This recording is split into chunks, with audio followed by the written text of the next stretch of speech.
Je me suis rendu compte aussi qu'au départ, à vouloir vendre trop d'écologie, justement, parce que moi, c'était ma fibre, ceux qui ne le sont pas, en fin de compte, ça les rebute. Et ils voient plus en moi un militant extrémiste, écolo, bobo, qu'autre chose. Et en fait, je me suis rendu compte avec le temps qu'il n'y avait absolument pas besoin de faire de militantisme, parce qu'intrinsèquement, les produits biosourcés sont plus performants que des produits qui ne le sont pas en fait. Vous vous apprêtez à écouter un podcast des Déviations. Notre média raconte les histoires de celles et ceux qui ont changé de vie. Pour nous suivre et ne rien manquer de nos actualités, nous vous donnons rendez-vous sur notre site et nos réseaux sociaux. Abonnez-vous à notre chaîne YouTube et suivez nos podcasts sur Acast et autres plateformes de streaming. Tout de suite, un nouveau portrait, une nouvelle histoire, une nouvelle déviation. Bonjour, je m'appelle Guillaume. Après avoir été militaire et pas mal d'autres métiers, aujourd'hui je suis auditeur énergétique et maître d'œuvre à mon compte. Donc Guillaume, on va d'abord commencer par ton passé, aborder ton passé, ton enfance, etc. Première question pour rentrer dans le bain. Est-ce que tu peux me dire où est-ce que tu es né et où est-ce que tu as grandi quand tu étais jeune? Je suis né à Saint-Maurice, dans le Val-de-Marne.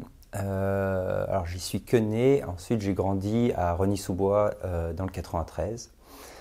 J'y ai vécu 14 ans et ensuite je suis arrivé en Normandie à l'âge de 14 ans justement pour ma troisième, où j'ai fait mes études jusqu'au lycée et mon tout début de vie d'adulte avant de partir en Savoie pendant 10 ans.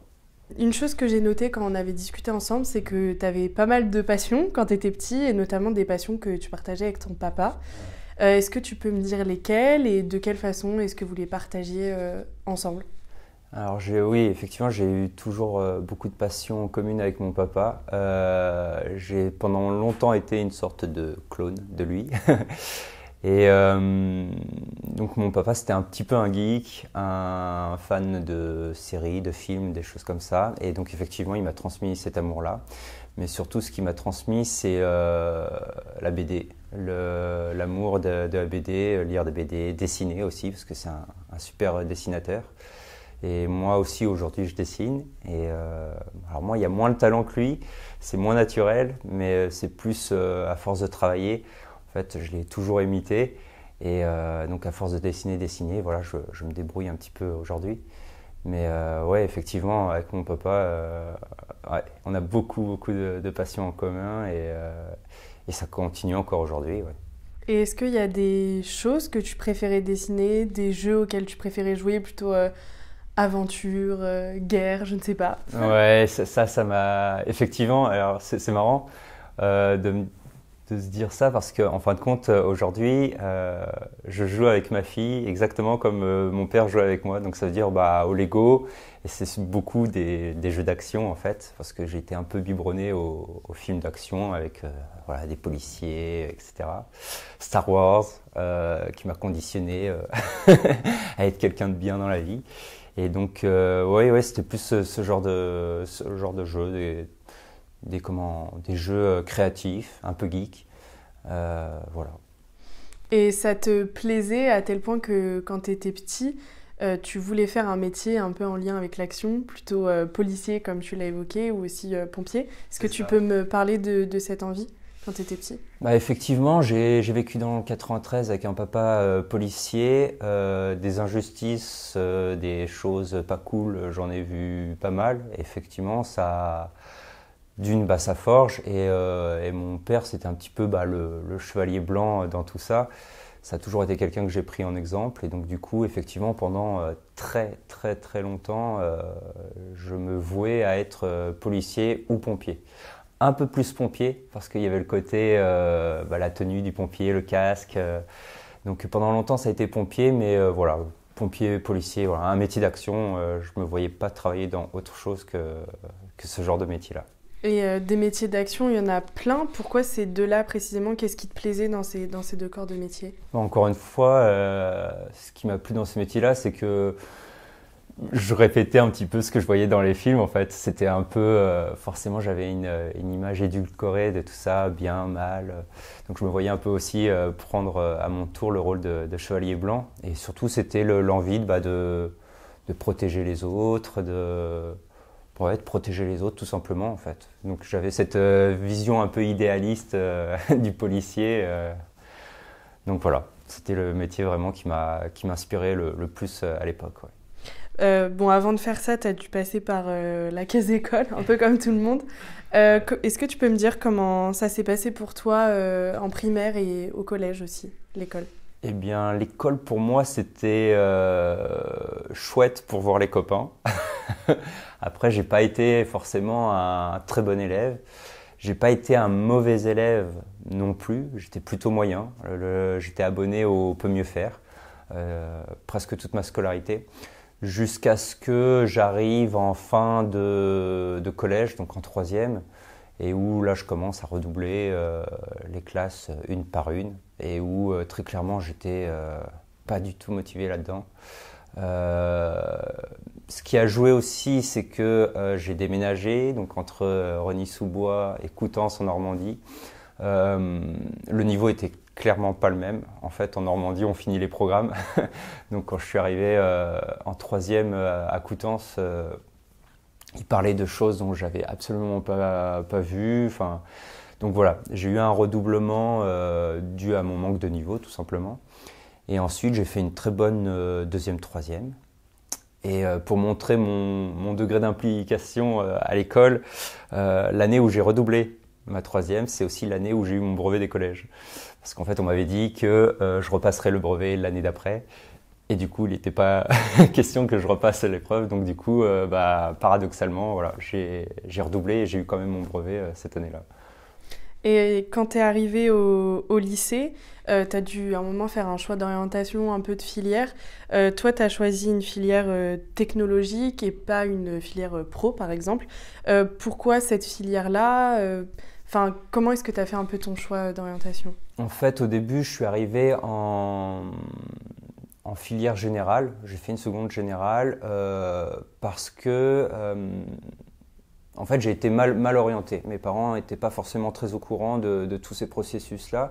Et nous, on avait la mauvaise image, par exemple, des filières professionnelles en région parisienne, qui étaient plus des filières, en tout cas à mon époque, où on mettait les personnes qui ne réussissaient pas ou n'avaient pas spécialement d'avenir bien tracé. Donc nous, c'est vrai que ça avait une connotation assez mauvaise. Du coup, on a voulu... Malgré des résultats moyens, en fait, on s'était dit, voilà, j'ai refait ma deuxième, troisième, on continue en général.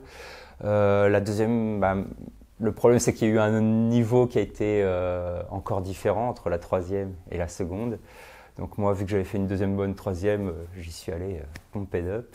Et la seconde, en fait, je l'ai loupé encore une fois, donc redoublement. Et entre-temps, voilà, j'ai voulu me spécialiser en technologie parce qu'en fin de compte, je voulais à ce moment-là travailler dans les métiers de la météo. Et alors je ne sais pas quel film est sorti à cette époque, mais non, si, je voulais toujours travailler encore dans la police, mais plus côté scientifique, psychologie, des choses comme ça. Et bref, là c'était donc la technologie et donc je me suis reconverti en STI, donc sciences et technologies de l'ingénieur, côté électronique. Et ça n'a pas été très glorieux. Là encore, j'ai continué à échouer, non pas parce que je ne travaillais pas, contrairement à ce que plein de professeurs ont essayé de me faire croire. Je connaissais mes cours par cœur, par contre il y avait une logique que je n'arrivais pas à avoir, une logique matheuse. Je ne suis pas du tout matheux. C'était un peu couillon d'aller en technologie quand tu n'es pas matheux. Mais et du coup voilà, j'ai fait une première où on m'a proposé un redoublement. Je voulais pas redoubler une troisième fois. Voilà, l'école c'était bien pour voir les copains, mais donc du coup voilà, je me faisais déjà 2 années supplémentaires. Du coup je suis passé en terminale malgré tout. Et là la terminale, très clairement, j'ai vite vu que j'irais jamais jusqu'au bac. Et donc au bout d'un trimestre en fait, j'ai quitté le cursus scolaire parce que mon souhait c'était toujours d'être policier. Ou pompier. Et à l'époque, il se disait que en fait, le concours allait être accessible qu'avec un bac. Et donc, vu que je savais que le bac, de toute façon, je ne l'aurais pas, je me suis dit, il faut vite que je passe le concours avant qu'on me demande le bac. Et donc voilà, j'ai quitté l'école et j'ai passé mes concours. Et justement, tu disais que parfois les professeurs te disaient que tu ne travaillais pas, etc. Est-ce qu'ils t'avaient aussi fait des réflexions un peu sur ton avenir en disant policier, pompier, tu vas pas y arriver à cause de tes notes? Tu as déjà eu ce genre de réflexion ou est-ce qu'ils n'ont pas vraiment critiqué ton orientation? Non, alors il y a toujours eu le peut mieux faire. Et puis après, ça n'a jamais été parce que à ce moment-là, en fin de compte, les profs ne savaient même pas en fait ce qu'on voulait. Enfin, en STI électronique, je pense pas qu'ils s'imaginent que c'était vers policier que je voulais me tourner, quoi. Mais par contre, ou même le métier, en fait, ils n'en savaient rien, tout simplement. Mais par contre, effectivement, ils m'ont vite mis dans une case parce qu'ils savaient que généralement, chaque année, il y avait entre 1 et 2 élèves qui quittaient le cursus scolaire, etc. Et j'ai vite, en fait, été en difficulté. Et même en travaillant, en fait, je pense que j'ai clairement pas eu le soutien. En fait, j'avais pas la logique. Et tout ce qu'on faisait, en fait, c'était de me répéter les mêmes choses. Et enfin, donc j'ai jamais réussi. En fait, voilà, enfin, je comprends pas la première fois, la deuxième fois non plus, la troisième fois non plus. On n'a jamais essayé de trouver un autre moyen. Après, voilà, c'est l'enseignement public aussi. On est 30 élèves, donc. Mais surtout, c'est qu'il y a des profs qui se sont vraiment trompés sur mon compte. Et au point où, en fait, ils ont essayé, devant mes parents, à un conseil de parents-profs, de me mettre des bûches devant mes parents, en me posant des questions, genre, bah non, voilà, ils étaient là devant mes parents, Guillaume, il fait rien. Et là, ils me posent des questions devant mes parents, et sauf que j'ai répondu tout, en fait, parce que les cours, je les connaissais, c'est juste que c'était une logique que j'arrivais pas à appliquer. Et bref, voilà, il y avait ce truc on m'a repéré comme le gars qui, statistiquement, comme chaque année, allait, et franchement, on n'a rien fait pour m'aider, et j'en avais franchement pas envie. Donc voilà, j'ai pris les devants, je suis parti, et je remercie mes parents de m'avoir, même si c'était pas facile pour eux, de m'avoir suivi dans cette voie-là, quoi. Donc je reprends un petit peu sur ta précédente réponse où tu disais que bah, voilà, tu avais quitté le cursus scolaire pour aller tenter les concours. Justement, ces concours, explique-moi comment ça s'est passé, est-ce que ça a porté ses fruits quand tu les as passés? Alors les concours, en fait, j'ai passé un premier concours très rapidement après avoir quitté le lycée. En fait, je me suis fait avoir sur des tests psycho, je sais pas comment ils appellent ça, psychotechniques en fait. C'est un ensemble de 300 et quelques questions qu'on te repose plusieurs fois, mais de manière différente et avec les choix multiples, mais dans des ordres différents. Mais en fait, s'il y a des incohérences à des questions qui sont censées être les mêmes, ils te recalent. Donc c'est vrai que j'avais pris ce test-là un peu à la légère et donc du coup bah voilà il y a dû y avoir des phrases qui correspondaient pas et donc j'ai loupé mon concours la première fois. La deuxième fois parce que j'étais allé à une dictée et la dictée était quand même super péchue. Du coup j'ai pris des cours au Greta quand même pour revoir les bases du français parce que très clairement je ne maîtrisais pas bien la langue française. J'ai passé le Greta, je me suis préparé au concours et là cette fois-ci je l'ai eu. Je crois que je faisais partie des premiers du concours. Et sauf qu'à l'époque, réduction de postes et de budget, ils faisaient passer des concours mais ils prenaient pas tout de suite en fait derrière quoi. Donc j'ai passé les mêmes genres de concours mais dans la police. J'ai tenté l'école des cadets à Saint-Malo. Pareil, c'est là que j'ai appris que j'étais pris à l'école des cadets, mais qu'en même temps, ils ne me prenaient pas parce que j'avais réussi mon concours police et que du coup, ils ne voulaient pas prendre la place pour quelqu'un d'autre.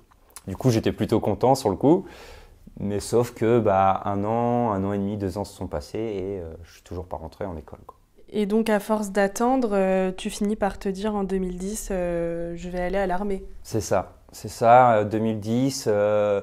voilà, j'ai fait plein de petits boulots entre-temps, enfin plein, j'ai fait des boulots entre-temps, et effectivement, ouais, je me dis, bah ouais, l'armée aussi, c'est une entité, voilà, j'avais des oncles qui étaient passés, enfin, il y avait de mes valeurs, en tout cas les valeurs qu'on prône dans les campagnes publicitaires. Voilà, je m'y retrouvais, j'y allais pas spécialement pour faire la guerre, même si je m'y attendais de devoir potentiellement la faire, mais surtout c'était le côté, on était réputé pour être l'une des armées qui faisait le plus d'humanitaire, et ça me plaisait, l'idée de partir voyager, etc. Et c'est vrai que là j'ai passé les concours, et bah là eux m'ont pris tout de suite. Ils m'ont pris tout de suite, donc bah, j'ai signé direct, ouais. Et donc, tu arrives là-bas, dans quoi tu te spécialises, si je peux dire, et comment ça se passe, tes classes, comme on appelle ça, Ouais. en tout cas là-bas, au début? Eh bien, du coup, j'ai été pris, alors c'était pas un concours, là, pour le coup, c'était juste des examens.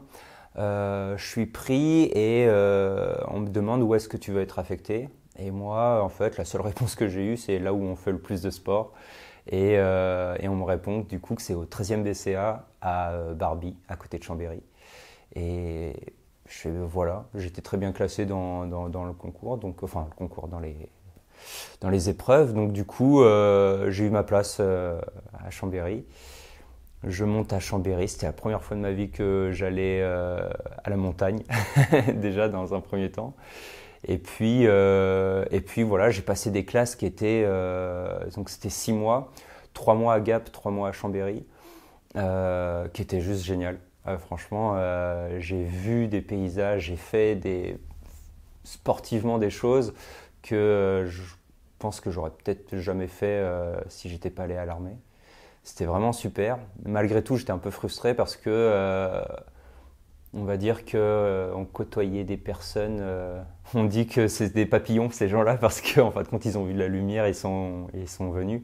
C'est pas forcément par conviction qu'ils se sont enrôlés et surtout c'est que je faisais partie d'une toute première génération, ce qu'on appelle la génération CFIM, qui était en fin de compte une génération qui précédemment en fait il y avait eu des excès entre ceux qui faisaient leur classe et leur hiérarchie. Et donc du coup, pour éviter ça, en fin de compte, ils étaient contraints de tout consigner. Et voilà. Le problème, c'est que à pas vouloir recadrer les dissidents, bah à la fin, en fait, là où on finissait, on commençait à 50 et on finissait à 10. Bah là, moi, sur ma promo, on a commencé à 50, on a fini à 49. Et donc avec des gars qui rentraient toujours pas dans le moule. En plus, c'était, on va dire, la première génération qui était un petit peu syndiquée. Il y a eu un choc de génération, en fait, entre une génération très obéissante, très forte, en fait, très solide, et une génération peut-être un peu moins solide, mais plus réfléchie, pour le coup. Et bon, bah voilà, réfléchir et demander pourquoi on nous donne tel ordre et tout. C'était pas forcément très bien vu à l'armée. Et donc, quand je suis arrivé après, à la fin de mes classes, la limonade, c'était pas la même limonade, très clairement. Et justement, à la fin de tes classes, c'est là que tu entres à la caserne. Ouais. Et il y a encore d'autres choses, on va dire, qui t'ont surprise, en plus on va dire, du comportement peut-être de la nouvelle génération et du manque de sélection, on va dire. Ouais. Est-ce que tu peux me les dire et m'expliquer un petit peu ton expérience là-bas, comment tu l'as vécu? Ouais, alors quand je suis arrivé finalement en compagnie, en fait, on savait qu'on allait encore passer une petite année à en baver, entre guillemets, mais qu'on allait devoir faire nos preuves auprès des anciens qui ne nous connaissaient pas. Et donc ça, moi j'y étais tout à fait prêt, sauf que en fin de compte, on n'a pas été bien accueillis parce que avant même de nous connaître, en fait, ils savaient qu'il y avait une différence de génération. Ils savaient que le processus de sélection n'avait pas été la même chose que pour eux et que du coup, il y avait beaucoup plus de personnes qui potentiellement n'avaient pas leur place. Et donc du coup, en fait, ça a tout de suite été une mauvaise ambiance où on avait beau avoir fait nos preuves, individuellement, on voyait que l'état d'esprit du groupe et du coup, on nous mettait tous dans la même case. est dans la case de celui qui est le moins bien. Et donc du coup, pendant un an, on avait beau faire des efforts, être toujours présent, être tout le temps volontaire, etc. Effectivement, on n'y faisait pas trop attention en fait. Et surtout, c'est que là où normalement on est censé être dans un microcosme où la fraternité règne, la cohésion, etc. Moi, j'y ai surtout vu beaucoup d'individualisme, de carriérisme. Voilà, c'était vraiment pas chouette. Et surtout, les un an passés, en fin de compte, on continuait à emmorfler. Il y avait toujours cette mésentente entre les deux générations. Et j'y ai retrouvé un petit peu, j'avais l'impression que c'était un peu, il y avait toute la misère du monde réunie, concentrée, ou de la société en tout cas, pas du monde, mais de la société, qui était réunie là, en une centaine de bonhommes. Et du coup, il y avait beaucoup de problèmes d'alcool, de drogue, psychologiques aussi, parce que les anciens, eux, revenaient de l'Afghanistan. Donc ils avaient vécu des choses pas forcément très cool aussi. Donc voilà, il y avait vraiment un climat qui était hyper toxique, quoi. Et est-ce que tu as une anecdote peut-être spécifique à me raconter d'un truc qui t'avait surpris ou gêné là-bas à ce moment-là, quand tu étais à la caserne?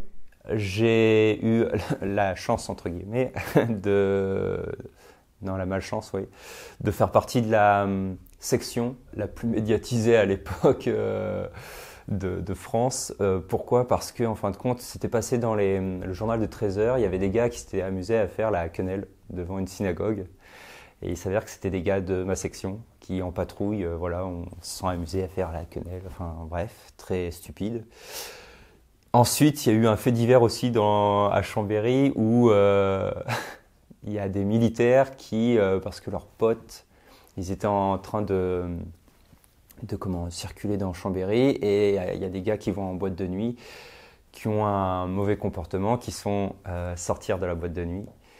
Et les gars appellent leurs potes qui sont en activité à ce moment-là et qui sortent et qui menacent le vigile avec leurs armes, complètement stupides, qui disent au mec de sortir, ils le mettent par terre, etc. Sauf qu'il y avait la BAC, à Chambéry, il y avait une BAC, qui, elle, voyait ça de la voiture et qui, tout le monde a commencé à se braquer, etc.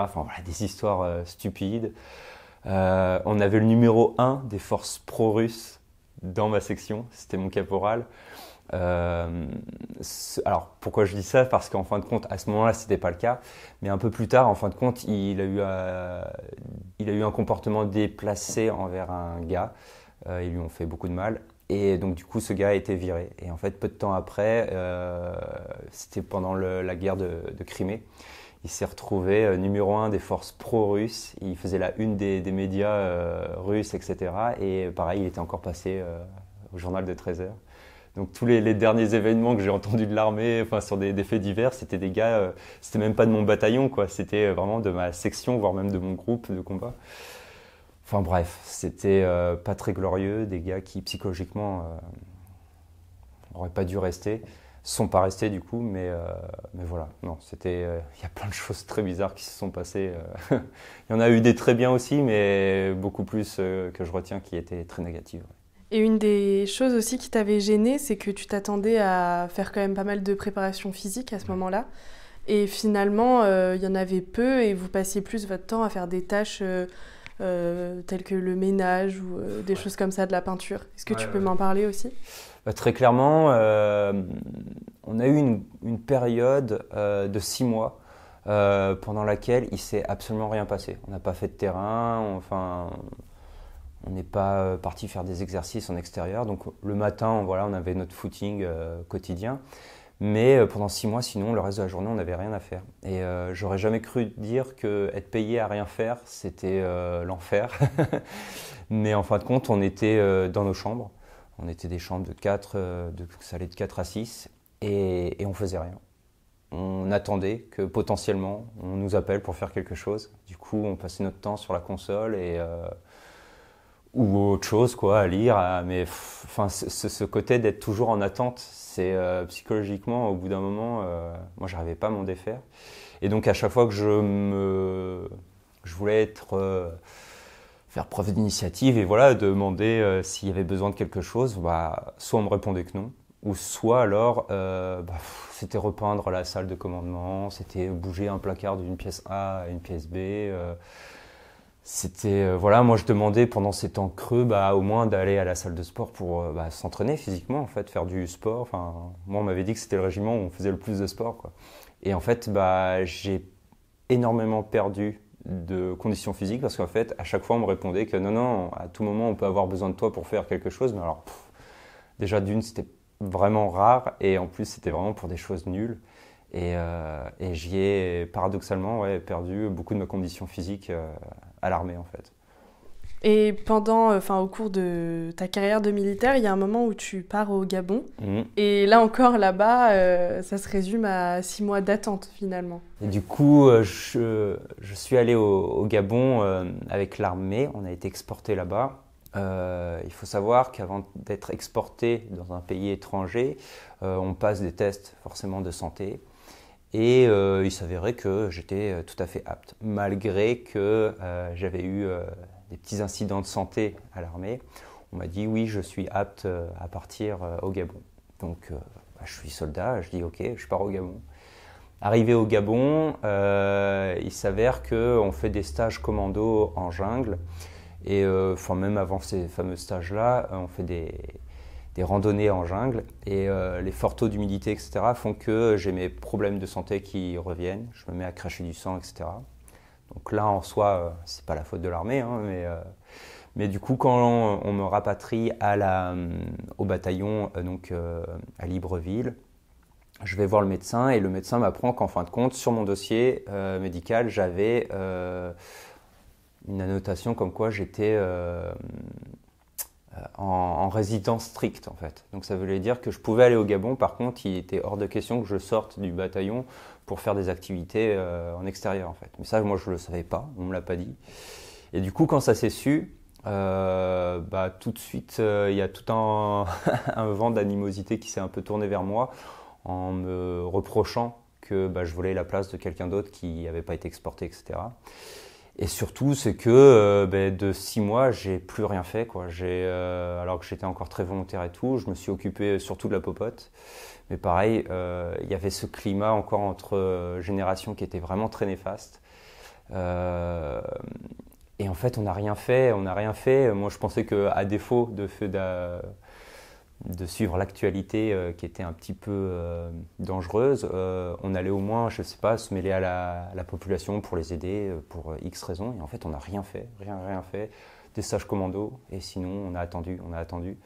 Le voyage devait durer 4 mois, il a duré presque 6 mois. Parce qu'à ce moment-là, il y avait les incendies à La Réunion. Et du coup, tous les avions étaient affrétés pour ces incendies-là. Et donc voilà, j'ai des potes qui ont eu des conséquences un peu plus graves que moi. Ils se sont fait tabasser par des gradés qui étaient complètement sous. Enfin bref, c'était vraiment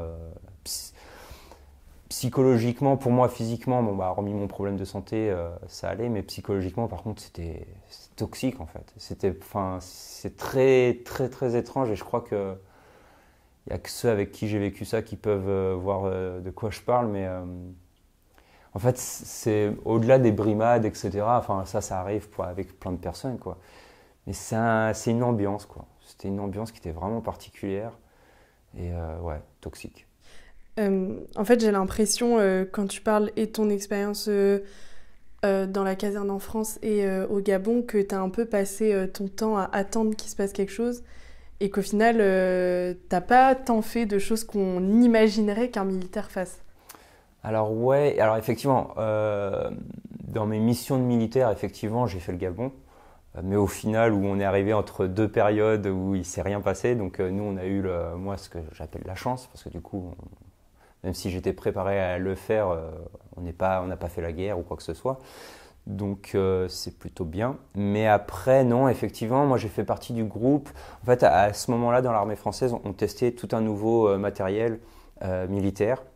Alors je fais la précision, matériel militaire qui a été acheté avant d'avoir été testé. Et du coup, nous, on était la section qui testait. Alors pendant un an et demi, on a testé. On était tout le temps partis pour le coup. On était partout en France sur les terrains à expérimenter ce matériel-là, un matériel complètement nul, qui en théorie, on était relié à des lunettes, on pouvait voir dans les angles, etc., mais qui pesait super lourd, enfin bref, qui pas du tout adapté aux chasseurs alpins, parce qu'on était branché avec des batteries qui, dès qu'il faisait froid, se vidaient, enfin bref. Ça a été rigolo quand même, mais en même temps, voilà, c'était beaucoup de temps loin de la famille, des amis.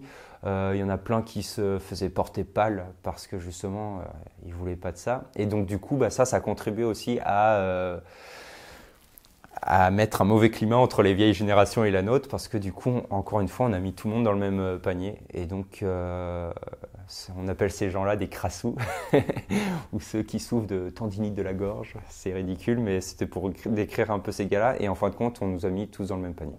Et donc, du coup, on avait beau faire nos preuves, être tout le temps là, sur tous les terrains, non, il y a toujours ce climat. Et effectivement, au final, une expérience qui aurait pu être chouette à vivre, au final, ça a toujours été... Il y avait des petits moments bien, mais tout ça, c'était englobé dans quelque chose vraiment de toxique, quoi. Vraiment toxique. Et est-ce que toute cette expérience a fait que ça a un peu changé la vision de l'armée que tu avais avant de partir, en tout cas? Ouais, tout ça, ça a vraiment changé ma vision de l'armée, ça c'est clair. Comment tu la vois? Enfin, en fait, comment tu la voyais avant? Et comment, après cette expérience, quelle était l'image que tu en avais? Très clairement, encore une fois, j'étais biberonné aux films d'action, etc. Donc moi, je me voyais toujours le gentil soldat qui va apporter la démocratie dans d'autres pays. En fait, pas du tout. Déjà, je me suis retrouvé avec des gars qui étaient enrôlés pour tuer des Arabes, parce que c'était au moment de l'Afghanistan. Donc déjà, un taux de racisme à l'armée qui était hallucinant. Et alors, en plus, un racisme qu'on ne s'imagine pas. Moi, j'étais un peu naïf. Il y avait des gens que j'appréciais beaucoup, que j'estimais parce que je les trouvais très intelligents. Et voilà, c'était des bons gars comme ça, mais qui, dès qu'on parlait un peu politique, justement, avaient des idées complètement obscures. Et ouais, c'était... Et la hiérarchie, par exemple, moi, à un moment donné, j'étais chef d'équipe. Voilà, je reçois de mauvais ordres. On va dans le mauvais bâtiment, bref, l'exercice foire. Et voilà, en fait, compte, c'était un de mes gars qui nous avait mal orientés. C'était mon gars, donc je prends la responsabilité de mon gars, et ce qui est normal.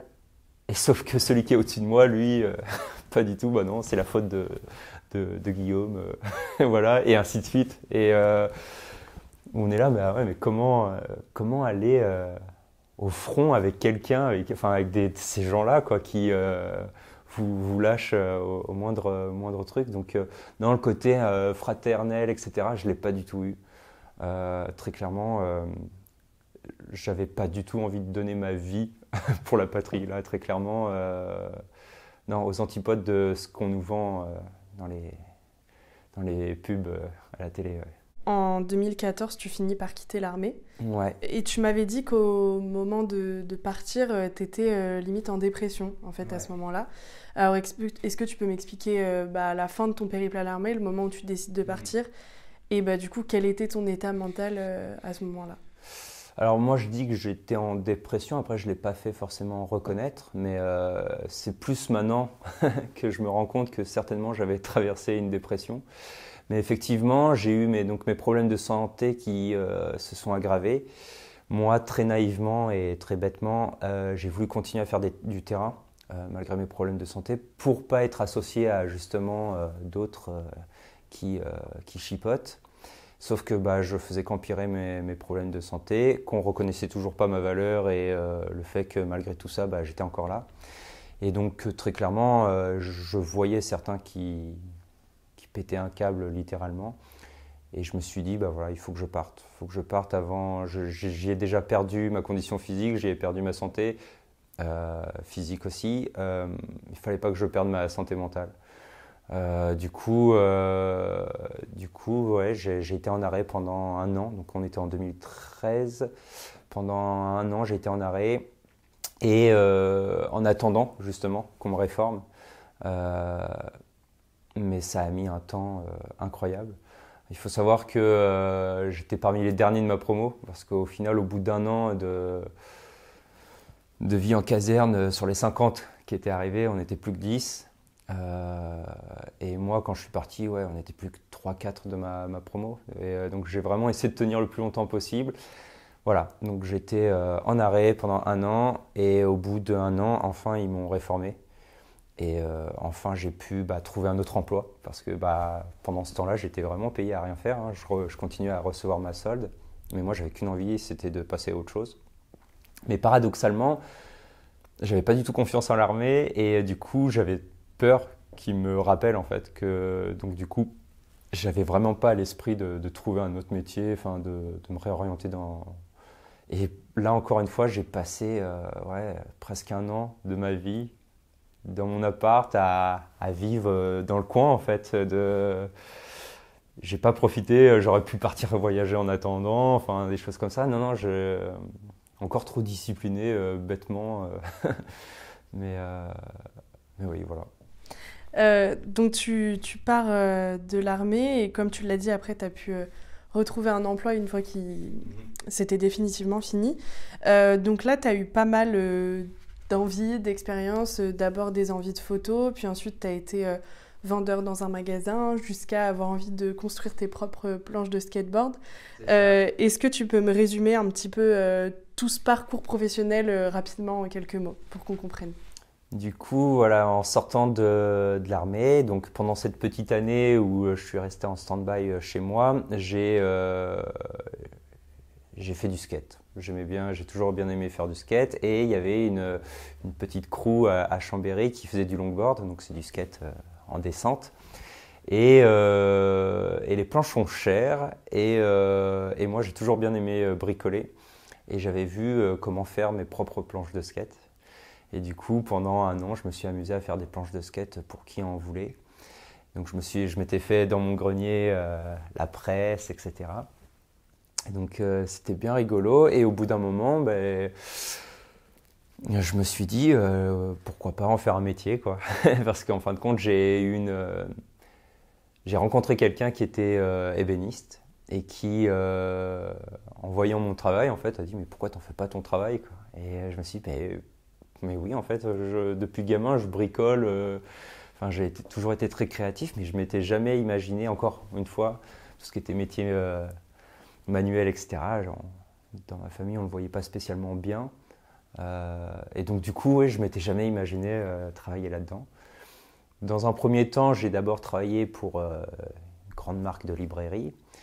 Et au bout d'un moment, je me suis dit il faut que je saute le pas, il faut que je me spécialise dans quelque chose. Et donc c'est là que j'ai approché donc, les compagnons, la Fédération compagnonique des métiers du bâtiment et de l'artisanat. Et donc j'ai fait un CAP constructeur bois, parce qu'il n'y avait pas de CAP menuisier ni ébéniste à l'époque. Mais du coup c'était dans le bois. On m'avait dit que j'apprendrais tous les rudiments. Bon, alors c'est parti. Et au final, je n'ai pas fait de planche de skate, je n'ai pas créé mon business là-dessus, mais parce que j'ai découvert un nouveau domaine, celui dans lequel je suis actuellement, qui est le bâtiment et aussi l'écologie, indirectement. Et justement, donc tu as fait cette première formation en pensant construire tes propres planches, comme tu l'as dit. Et finalement, après ça, tu finis par découvrir l'ASDER, du coup. Ouais. Alors, l'ASDER, explique-moi un petit peu à quel moment tu les découvres, comment, et qu'est-ce qui t'a intéressé chez eux, en fait? Pourquoi tu t'es dit que tu allais suivre cette formation à ce moment-là? Quel était peut-être ton projet?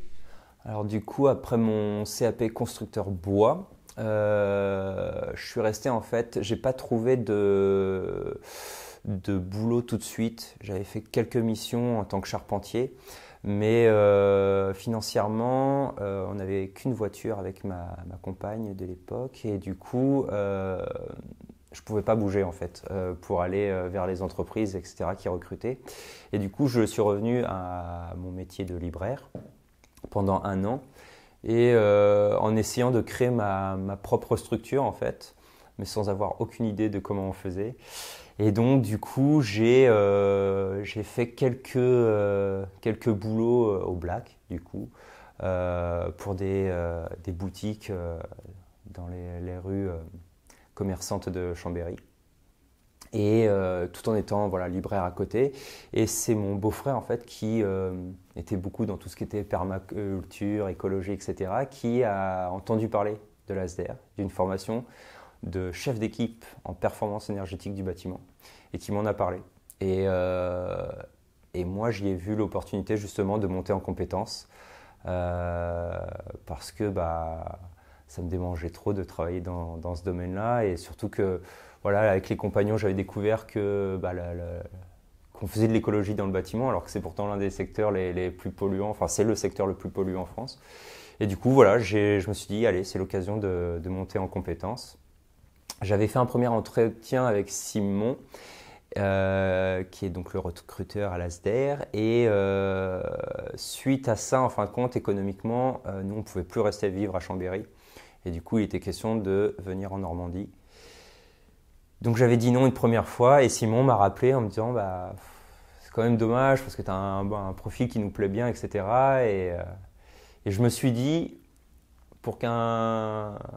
c'était ma petite étoile à mon avis qui parlait, parce que pour qu'on revienne vers moi, pour me dire de faire partie de quelque chose, j'ai un peu tilté, j'en ai parlé avec ma compagne, et là on s'est dit tant pis, les cartes ont été faites, on n'avait pas posé notre préavis, mais du coup j'ai dit oui. Je me suis dit c'était une occasion qui bizarrement insiste, donc il faut que je saisisse cette occasion, et donc j'ai rejoint l'ASDR en 2019. Et tu disais, de par la formation de l'ASDR que tu as suivie, que tu avais envie d'en apprendre plus dans ce domaine, etc. Qu'est-ce qui t'attirait en fait? Quelles étaient tes envies à ce moment-là? Qu'est-ce que tu avais envie d'apprendre? Sur quoi tu avais envie de t'améliorer? Alors l'ASDR du coup, donc la formation, donc je le redis, c'était chef d'équipe en performance énergétique du bâtiment. Donc ça me permettait moi déjà de monter en compétences, ça veut dire que d'être simple ouvrier, je pouvais devenir chef d'équipe du coup. Donc ça, il y avait quand même ce côté intéressant, et surtout après, c'est qu'on a commencé à parler écologie à fond. Donc on a beaucoup pratiqué et on a vu beaucoup de choses en théorie. Et pendant cette formation-là, du coup, on avait des stages. Donc, c'était deux semaines de stage, 2 semaines de cours.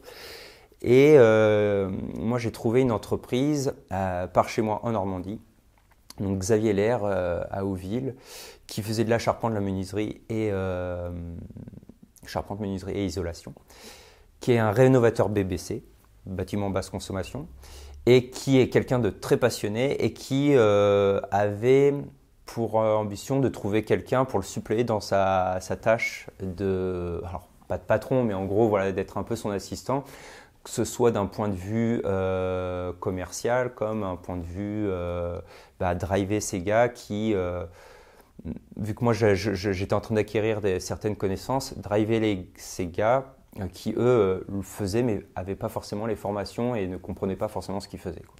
Donc c'était le deal. Et au final, en suivant mon patron, donc que ce soit commercialement comme ces gars sur le terrain, je me suis rendu compte qu'en fait les gens étaient vraiment perdus dans toutes ces démarches de l'intérêt d'isoler, l'intérêt de mettre un pare-vapeur, etc. En parallèle, il y avait mes parents, ça faisait déjà 12 ans qu'ils étaient dans les travaux chez eux, etc. Et plus j'avançais dans mes connaissances à l'ASDR, et plus je me rendais compte que ce qu'ils avaient fait, c'était pas très bien fait. Et en même temps, ils y pouvaient rien, les pauvres, parce que ils ont fait comme ils pouvaient, avec les moyens qu'ils pouvaient, et ils n'avaient pas été guidés, en fait. Et c'est là que on a entendu parler du métier d'auditeur. Et moi, j'ai trouvé ça génial. Parce que je me suis dit, non, en fait, c'est ça. J'adore parler aux gens, j'adore les conseiller. Et là, ça commençait à mettre la petite puce à l'oreille. J'ai malgré tout quand même essayé de travailler comme chef d'équipe en performance énergétique. Mais non, il fallait vraiment que j'aille aider les gens et que j'aille conseiller les gens. Et surtout, c'est que c'était, en me renseignant, c'était un métier où on manque cruellement d'auditeurs. Et on avait aussi beaucoup d'auditeurs, mais qui étaient plus dans l'aspect très scientifique, rapport un peu imbuvable, etc. Et moi, je me suis dit, non, il faut que je conseille les gens, il faut que les gens comprennent pourquoi ils font de la rénovation. Et c'est pas en les matraquant de chiffres, de choses comme ça. Et donc, petit à petit, il est venu l'idée de me mettre à mon compte pour devenir auditeur. Ouais. Et je reviens un petit peu au moment de l'ASDER avant de poursuivre sur ton métier d'auditeur. Donc tu l'as dit, l'ASDER c'était vraiment écologie à fond, etc. Toi, c'était des valeurs qui étaient assez naturelles chez toi, c'est ce que tu m'avais dit à l'origine, les valeurs écologiques. Mais en quoi l'ASDER les a renforcées? Qu'est-ce qu'ils t'ont appris en plus sur l'écologie que tu ne savais peut-être pas? En fait, depuis tout petit, mes parents m'ont toujours appris à... C'est couillon, mais m'ont toujours appris à ne pas jeter de papier par terre, pas gaspiller l'eau, éteindre les lumières. En fait, inconsciemment, alors que pourtant mes parents ne sont pas spécialement écologistes, mais enfin, voilà, pour moi c'était tout à fait normal en fait d'agir comme ça pour la planète. Je t'avais parlé à un moment donné d'une application qui s'appelle ma petite planète, qui est une application en fin de compte où pendant 2-3 semaines, tu as plein de défis écologiques à suivre. Et au-delà de ces défis-là, en fait, on t'explique pourquoi. Et par exemple, tu as une semaine sans alcool. Pourquoi? Parce qu'on t'explique que selon ce que tu consommes comme alcool, c'est aussi très polluant, c'est une industrie qui est très polluante, etc. Et bref. Et donc, tu peux inviter des amis, etc. Et à la fin, tu fais le total des points que tu as réussi à faire si tu as réussi à remplir ces objectifs. Et moi, très naturellement, je me suis rendu compte que j'avais plein de points alors que j'ai fait aucun effort. Parce qu'en fin de compte, ces missions-là, il y avait des tas de missions, c'est des choses que je fais au quotidien. Et c'est pas forcément, encore une fois, par militantisme, mais parce que ça me paraît normal, parce que de toute façon, économiquement, je peux pas me permettre non plus de surconsommer, enfin voilà. Et en fait, l'ASDER, ils m'ont pas appris ce qui était vraiment l'écologie, mais surtout, ils m'ont appris les conséquences de tout ce qui n'était pas écologique. Et par exemple, moi, chez les compagnons, oui, certes, on faisait des maisons en bois, mais c'était des maisons en bois qui étaient sur une dalle béton. Et le béton, alors je ne vais pas dire que le béton c'est mal, parce qu'on sait aussi correctement le faire, mais on n'est pas obligé de bétonner à tout va. Et donc là, c'est vraiment cette vision-là que l'ASDER m'a apportée, c'est on peut faire autrement en fait. On peut faire autrement, on n'est pas obligé. Alors oui, des fois le béton, on n'a pas le choix, pour des raisons structurelles, des choses comme ça, mais quand on peut ne pas le faire, autant ne pas le faire en fait. Donc c'est vraiment là le gros atout, c'est plus m'éduquer sur les conséquences de tout ce qu'on ne fait pas, plutôt que les conséquences de ce qu'on fait. Ouais. Je repars donc sur cette envie de devenir auditeur. Donc tu as dit que tu as voulu te lancer à ton compte. Déjà, pourquoi à ton compte pour commencer? Pourquoi est-ce que tu avais cette envie d'avoir ta propre entreprise? Je pense que de tout temps, peu importe le travail, je me suis toujours senti obligé d'optimiser mon poste. Alors, soit, de toute façon, on ne me le demandait pas, soit c'était apprécié par mes employeurs, mais par contre, ce n'était pas du tout valorisé. Ou alors, c'était apprécié, mais c'était saccagé par d'autres à qui je travaillais qui, eux, n'avaient pas cette vision-là. On ne peut pas les blâmer, en même temps, ça ne leur était pas demandé. Et en fin de compte, il y avait quelque chose de très frustrant là-dedans. Et en fait, après l'ASDER, à peine le diplôme en poche, que j'ai enchaîné avec encore une autre formation qui était encore le niveau au-dessus, qui était chargée d'affaires en rénovation énergétique du bâtiment, avec l'AFPA à Coutances. Et pareil, il a fallu que je trouve des stages. Et là, j'ai approché la CAE et SCOP, les chantiers de demain. Donc c'est une coopérative des métiers de l'artisanat et du bâtiment et qui ont une valeur justement développement durable, écologie, etc. Et en fait, c'est Lionel Dujardin, le président de cette coopérative-là, qui, en fait, voilà, on a eu un entretien qui a duré à peu près 3 heures et qui me disait, mais vu ce que tu veux faire, etc., voilà, nous on est une coopérative, on aide les gens à créer leur entreprise, etc. Et tu serais le bienvenu. Plus là, en stage, tu pourrais être ton propre stagiaire. En fait, tu ferais ce que tu veux. Nous, on a tout un réseau. Tu pourras aller voir qui tu veux pour commencer à créer un peu les soubassements de ma future activité. Et je me suis dit, oui. En plus, le principe des chantiers de demain, c'était super bien parce qu'on avait une protection sociale juridique, un accompagnement. On avait tout un réseau sur lequel on pouvait se reposer pour être aidé, d'autres confrères qui faisaient les mêmes activités, etc. Et donc, je me suis dit, oui, en fait, c'est l'occasion, en fait, je veux créer un métier, en fait, je veux faire des choses, et plutôt que d'attendre que j'ai l'aval d'un patron, je me suis dit, vas-y, je me lance. Et ça a été, et ça l'est toujours, une expérience incroyable.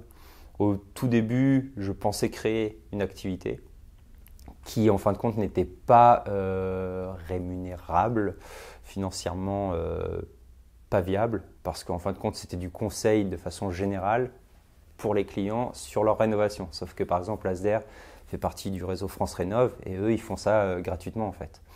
Donc du coup, c'est là que j'ai décidé vraiment d'être auditeur et maître d'œuvre, parce que c'était deux métiers de conseil, d'accompagnement. Et malgré tout, ces deux métiers-là ont bien un cadre, une façon d'être fait, etc. Et moi, je me suis dit non, je veux m'affranchir de toutes ces barrières-là. Donc je me suis dit, je vais faire ces deux métiers-là et je vais bouger les curseurs pour apporter tout ce que je vois, encore une fois, pour optimiser et aider les personnes à apporter un petit plus, quoi, ma petite patte à moi. Et justement, le métier d'auditeur et maître d'œuvre que tu combines, concrètement, ça veut dire quoi? Enfin, à quoi ressemblent tes journées pour des gens qui s'y connaissent pas du tout? Qu'est-ce que tu fais au quotidien? Alors mes journées, elles sont bien remplies, mes semaines, mes mois. En tant qu'auditeur, en fait, je rencontre les gens sur le lieu de leur projet. Donc ça veut dire que c'est une maison qu'ils veulent rénover. Je vais discuter de ce projet avec eux, je vais chercher à savoir comment ils vivent dans cette maison, comment ils souhaitent y vivre, quelles sont leurs consommations. Et donc je vais faire un état initial de ce bâtiment-là. Et ensuite, à l'issue de cet état initial, je vais leur proposer un bouquet de travaux, des scénarios, qui vont leur permettre justement, soit en une seule fois, soit par étapes, en fait, d'améliorer le confort et surtout leur consommation. Et voilà, tout simplement. Donc pour vraiment les guider dans leur rénovation. En tant que maître d'œuvre, par contre, donc il y a un petit peu de ce rôle-là aussi. C'est deux activités qui peuvent très bien se combiner l'une dans l'autre, mais surtout en tant que maître d'œuvre, je vais chercher les entrepreneurs et en fait je fais un suivi du chantier, une coordination du chantier. Et je suis là vraiment pour faire le lien entre les artisans et les clients. Vraiment pour veiller à ce que tout se fasse bien dans les règles. Voilà. En plus, moi j'ai cet avantage-là, c'est que du coup je viens du monde de la pratique. Donc du coup j'ai peut-être une expertise que d'autres théoriciens n'auraient pas. Et donc voilà, c'est l'ensemble de toutes ces compétences-là qui a fait que je me suis dit, pour suivre les gens et les accompagner, ça peut être vraiment tip-top. Et en tant qu'auditeur, les gens que tu rencontres, est-ce que c'est des personnes qui ont envie de rénover de façon énergétique, écologique, ou est-ce que parfois c'est un peu à toi de les convaincre d'aller vers ce chemin? Alors, il faut savoir que pour auditeur, en fait, moi je suis un double auditeur. Je suis auditeur national, donc j'ai un devoir de neutralité. Je suis censé parler de performance, mais je ne suis pas censé vendre un type de produit en particulier.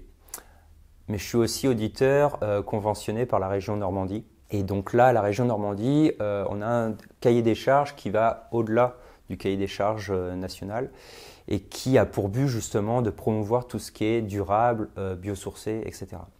Après, je me suis rendu compte aussi qu'au départ, à vouloir vendre trop d'écologie justement, parce que moi c'était ma fibre, ceux qui ne le sont pas, en fin de compte, ça les rebute. Et ils voient plus en moi un militant extrémiste, écolo, bobo, qu'autre chose. Et en fait, je me suis rendu compte avec le temps qu'il n'y avait absolument pas besoin de faire de militantisme, parce qu'intrinsèquement, les produits biosourcés sont plus performants que des produits qui ne le sont pas en fait. L'hiver, des isolants biosourcés ou pas vont faire le même travail. Par contre, l'été, avec les isolants biosourcés, vous avez une inertie et une protection contre les surchauffes estivales que vont pas avoir des laines de verre. Voilà. Donc, en final, j'ai arrêté de faire de l'idéologie et en étant tout simplement factuel, et ben, c'est l'écologie qui l'emporte en fait. Et surtout, c'est que aussi à la région Normandie, on aide un peu plus financièrement quand les particuliers justement font appel à des produits biosourcés. Donc on promeut sans pour autant en faire des caisses dessus. Voilà, de toute façon, c'est très clairement, ça va devenir la norme petit à petit. On va bientôt intégrer l'analyse de cycle de vie d'une maison, de son bilan carbone. Là, pour le moment, c'est dans le neuf, mais en rénovation, ça va arriver aussi. Donc, au final, les gens, écologie ou pas, à force de le rabâcher, etc., on passe peut-être pour des extrémistes écolos, etc. En attendant, le message commence à rentrer. Et même si ça ne va pas assez vite à mon goût, moi, je reste encore assez positif et je me dis que ça devient la norme. Du coup, les gens écologistes ou pas, ça passe. Et je vais poser une question un peu sociétale, on va dire. Vu que tu disais que tu as un peu arrêté d'avoir un aspect militantiste, que tu as plutôt prouvé que scientifiquement, en fait, c'est plus performant, etc. Est-ce que tu penses que ce serait plus efficace dans la vie de tous les jours, même en dehors de ton métier d'auditeur, d'agir un peu de cette manière pour faire passer le message? Ouais, en fait, très clairement, j'ai pas un revenu mensuel très élevé. Je fais vraiment ça beaucoup plus pour la passion que pour le salaire. Et donc moi, voilà, la précarité, je l'ai connue, je la connais encore un peu. Et effectivement, l'argent, quand on dit que c'est le nerf de la guerre, c'est vrai. Je veux dire, peu importe en final comment on isole sa maison. Tant que ça ne dégrade pas la maison, par exemple un polystyrène sur une maison en terre, ça on bannit. Mais autrement, si les gens veulent leur maison en agglo, l'isoler avec du polystyrène, une maison isolée, ça sera toujours plus écologique qu'une maison qui ne l'est pas. Et surtout, c'est que les gens ont besoin en fait de vivre confortablement et décemment. Donc au final, je comprends très bien que les gens n'aient pas les moyens de mettre de l'argent dans des produits biosourcés. Mais il existe des moyens en fait. En fait, on peut bouger les curseurs. En mur, on peut isoler en laine de verre parce que c'est moins cher. Mais par contre, on fera le petit sacrifice d'isoler en biosourcé dans les combles parce que ça va nous protéger des surchauffes estivales. En fait, faut vraiment. Moi, je critique vraiment personne. Je comprends. Moi, j'ai ce qu'on appelle des éco-anxiétés. Très clairement, je suis tellement à fond dans mon métier que quand je vois les prises de décision gouvernementales, des choses comme ça, ça me heurte. Mais malgré tout, les gens, ils n'ont pas envie qu'on leur dise comment vivre. La vie, elle est suffisamment dure. En ce moment, on est dans un contexte quand même social très, très compliqué. Encore une fois, c'est quelque chose qui va s'imposer à eux sans qu'ils le voient, quoi. Comme moi, en final, je me suis rendu compte que j'étais écolo, mais parce que mes parents m'ont appris comme ça, mais ils n'ont jamais fait de militantisme ou quoi que ce soit. C'est juste normal, en fait. Bon, je pense que les prochaines générations, ça sera la même, en fait. Là, il faut pas essayer de convaincre à tout va. Il faut, à partir du moment où, de toute façon, ça a une conséquence sur le porte-monnaie des gens, parce que oui, isoler, ça peut être cher, mais par contre, si c'est bien fait, c'est un investissement et pas qu'une simple dépense. Ce qui fait que, après, c'est sur leur facture mensuelle, voire même annuelle, qui vont y retrouver, quoi. Plutôt que de payer 400 € par mois, ils payeront entre 500 et 700 par an pour une maison BBC, par exemple. Donc en fin de compte, au contraire, faut pas... Voilà, les personnalités qu'on voit à la télé qui vous disent non, faut pas prendre l'avion, etc. Ouais, mais c'est peut-être facile pour quelqu'un qui a déjà eu la chance de voyager dans sa vie, en fait. Moi, je l'ai fait. À l'époque, j'étais pas encore... maintenant, je le ferai pas, ou en tout cas moins, ou en tout cas pas de manière inconsidérée.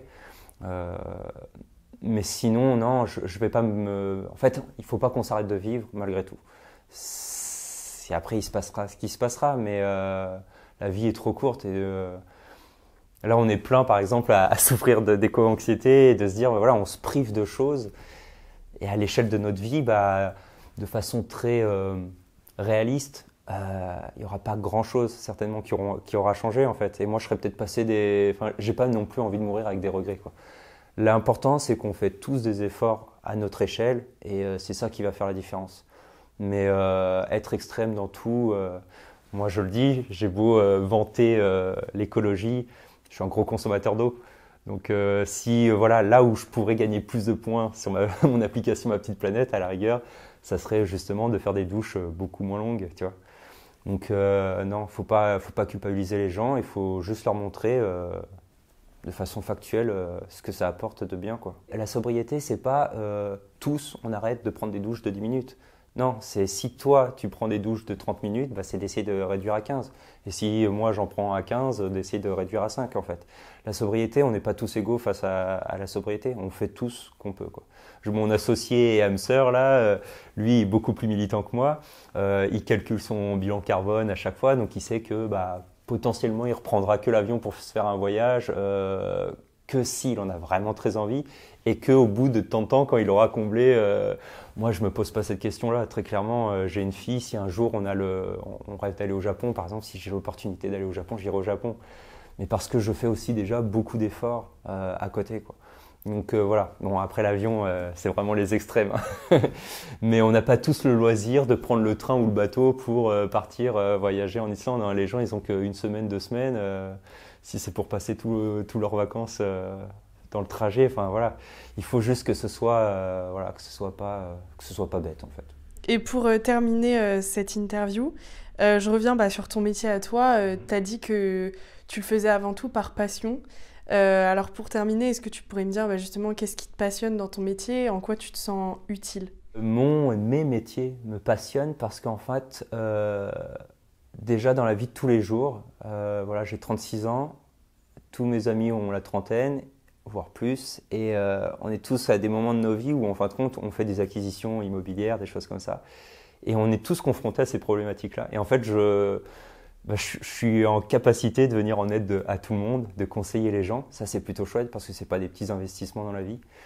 Et ensuite, ce truc qui me plaît là, ça s'étend à ceux que je connais pas, tous mes clients, etc. En fait, on a tous les mêmes problématiques et quand même, le bâtiment, avoir un chez soi, etc., qui soit confortable à vivre, c'est le cœur de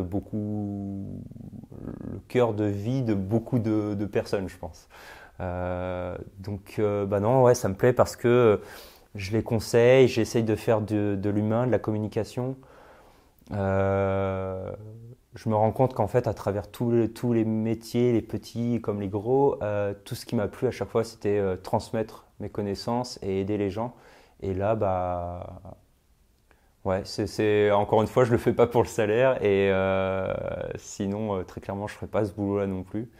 Mais par contre, ouais, c'est super utile. Et je me dis que, encore une fois, voilà, c'est ce qu'on disait, c'est que moi, à mon échelle, peu importe ce qui se passe plus tard, j'aurais contribué, j'aurais mis le petit colibri, quoi. Et voilà, c'est ça qui me passionne en fait. Vous venez d'écouter un podcast réalisé par Chloé Robert. N'hésitez pas à commenter, nous écrire et partager si ce podcast vous a plu. Notre média, vous pouvez le retrouver sur lesdéviations.fr, Facebook, Instagram, LinkedIn, TikTok et YouTube. Nous n'avons qu'une vocation, raconter les histoires des personnes ayant changé de vie. Alors à très vite pour un nouvel épisode.